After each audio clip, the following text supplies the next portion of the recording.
আজি মই অন্য কেইযোৰমান কাপোৰ কৰিবৰ বাবে আপোনালোকৰ ওচৰলৈ লৈ আহিছোঁ। এইযোৰ আচলতে মিক্স পাটৰ কাপোৰ এযোৰ জাপি ডিজাইন দি কৰিছিলোঁ। এইযোৰ কৰা হৈ গ'ল, এইকেইযোৰ অৰ্ডাৰৰ কাপোৰ হয়।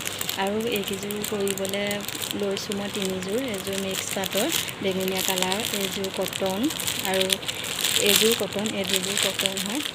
এইটো মুগা কালাৰ জাপি ডিজাইন দি কৰিম আৰু এইটো জবা ফুল দি কৰিম পিংক কালাৰ কাপোৰযোৰ। আৰু এইযোৰ বেঙুনীয়া য'ত বগা কালাৰ দি আপোনাৰ এইটো ফুলৰ ডিজাইন দিম আৰু এইটো হৈছে জাপি ডিজাইন।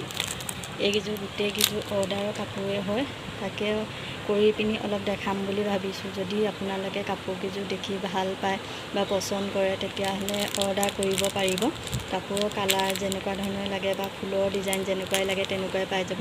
এইকেইযোৰ আচলতে মোক এইটোত জবা ফুল, এইটোত জাপি আৰু এইটো পখিলা ডিজাইনটো দি কৰিব কৈছে। সেইকাৰণে এইকেইযোৰ সেইটো ডিজাইনতে কৰিম। আৰু মুগা কালাৰ এযোৰ মিক্স পাটৰ এযোৰ জাপি ডিজাইন দি কৰা হৈ গ'ল আৰু এযোৰ আপোনাৰ কটনৰ কৰিম। তাৰে অলপ কেনেকৈনো কৰোঁ তাৰে অলপ দেখাব খুজিছোঁ। স্ক্ৰীন পেইণ্টিং কাপোৰ আচলতে আজিকালি বহুতে কৰিব জানেই, তথাপিতো নিজে যিমানখিনি কৰিব পাৰে তাৰে অলপ দেখাব বিচাৰিছোঁ। যদি কাপোৰকেইযোৰ পচন্দ কৰে বা ভাল লাগে তেতিয়াহ'লে অৰ্ডাৰ কৰিব পাৰিব। যেনেকুৱা ধৰণৰ ডিজাইন বা ফুল লাগে তেনেকুৱা ধৰণৰে পাই যাব। স্ক্ৰীনখন দেখিছেনে? ধুনীয়াকৈ মই চাৰিওফালে টেপ মাৰি ল'লোঁ।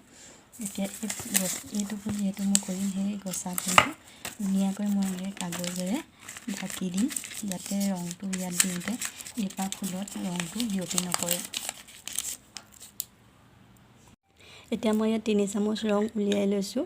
ৰংটো পাতল হ'বৰ বাবে অকণমান ইয়াৰ ৰিডিউচাৰ মিক্স কৰি দিছোঁ।